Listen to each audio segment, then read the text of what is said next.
तो दिल्ली में आंदोलन खत्म होने के बाद सीजेपी की तरफ से बयान भी सामने आया। सीजेपी के प्रवक्ता सौरभ दास ने यह ऐलान किया कि आंदोलन का सिलसिला यहीं खत्म नहीं होने वाला है। सौरभ दास कह रहे हैं कि ये तो बस एक ट्रेलर है, पिक्चर अभी बाकी है। हम पूरे देश में जाएंगे और देश की सभी समस्याओं का समाधान करेंगे। ये बड़ी बात सीजेपी की तरफ से कही गई है। देश के युवा जाग चुके हैं। बस एक ट्रेलर है, पिक्चर अभी बाकी है। देश के युवा जग चुके हैं। देश के युवा इस देश में जितने समस्याएं हैं उनको हल करेंगे। हम as a party, as a movement, इस ऑब्वियसली ये खत्म नहीं हो रहा है।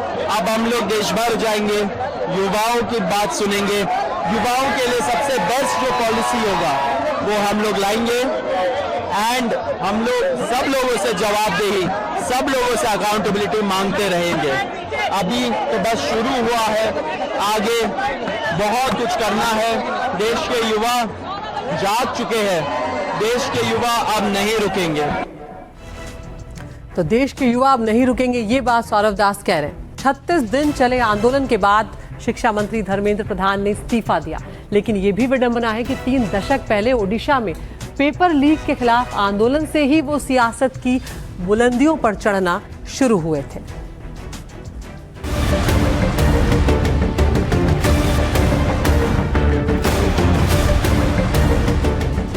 इतिहास कभी कभी राजनीति के पन्नों पर ऐसा चक्रव्यूह रचता है जहां अतीत और वर्तमान आमने सामने खड़े हो जाते हैं। तस्वीर का एक सिरा करीब 3 दशक पुराना है, जहां एक युवा छात्र नेता पेपर लीक के खिलाफ सड़क पर उतरा था और पुलिस की लाठियों से उसकी हड्डियां तक टूट गई थी।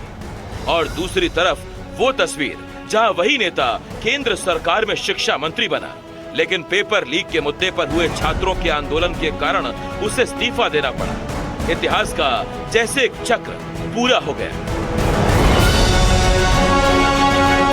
साल 1997, जगह भुवनेश्वर। साल 1997 में जब केंद्र में अटल बिहारी वाजपेयी की सरकार राजनीतिक उथल पुथल से गुजर रही थी और ओडिशा में जानकी वल्लभ पटनायक के नेतृत्व वाली कांग्रेस सरकार थी, उसी दौर में राज्य में एक परीक्षा का प्रश्न पत्र लीक हुआ।